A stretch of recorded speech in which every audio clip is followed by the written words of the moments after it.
को म के भयो तँलाई?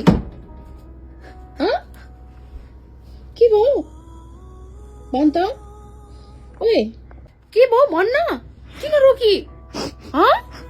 के भयो र? किन रोकी भन् त? बता न बता मलाई, के भयो तँलाई? कसैले के गर्यो र? के भयो भन् त मलाई, के भयो त? के भयो भन् त?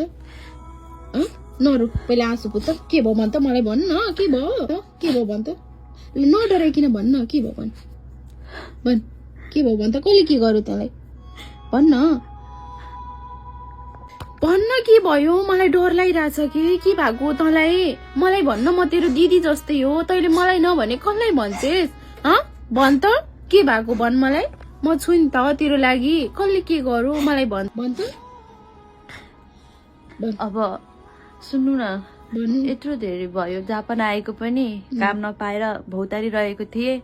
चारैतिर सबैलाई भनिरहेको थिए काम खोजिदिनु भनेर। कामको सिलसिला खोज्ने टाइममा एउटा दाइलाई भेटाए। अनि त्यो दाइले भन्नुभयो, नेपाली दाइ हुनुहुन्थ्यो, कामको सिलसिलामा भेट्न बोलाउनु भयो। मैले भनेको थिएँ म साथीलाई लिएर आउँछु भनेर, तर भयो तिमी एक्लै आऊ भन्नुभयो।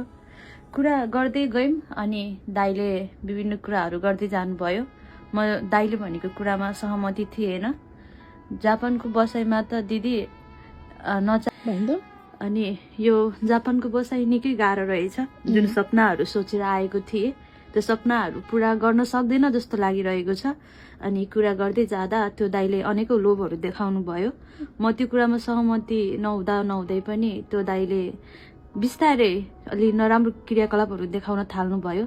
दाइ म यो कुराहरू सहमति छैन भन्दा भन्दै त्यो दाइले विभिन्न अङ्गहरूमा छुने प्रयास गर्नुभयो। अनि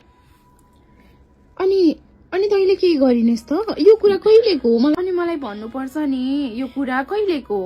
त्यो दाइले विभिन्न धम्कीहरू देखाइराख्नुहुन्थ्यो।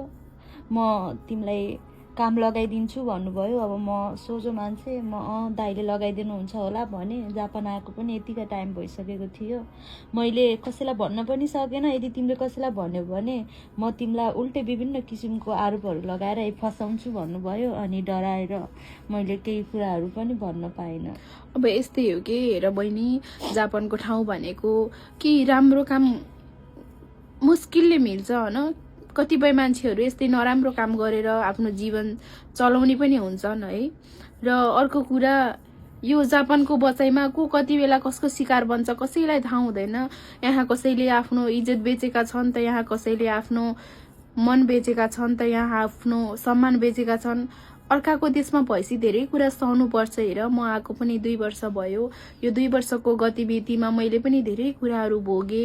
मैले पनि कामको लागि कुरा गर्दा मान्छेहरूले रुममा आऊ न, रुममा भेटौँ न, कुरा गरौँ न, यसरी चिया कफी खाऊ न, उमीतिर जाउँ न भन्ने मान्छे नि भेटेर मैले आफ्नो मेरो बाउआमाले दिएको संस्कारलाई मैले कहिले भुलिनँ। त्यसैले आज जे छु जस्तो छु खुसी नै भएर बसिरहेको छु। सो तिमीलाई म यति भन्छु, धन पैसाको लालच दिने मान्छेहरू धेरै हुन्छन्, तर त्यो चक्करमा आफ्नो बुवा आमाले दिएको संस्कार नबेच है।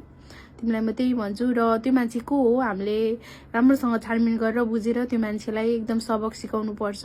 त्यसैले नरौ तिमी, त्यही भन्न चाहन्छु म तिमीलाई। नरौ, आफ्नो ख्याल गर राम्रोसँग। त्यसलाई चाहिँ कुरा गरेर हामीले चाहिँ एकदम राम्रोसँग कानुनी रूपमा लिनेछौँ र हामीले भन्नेछौँ। र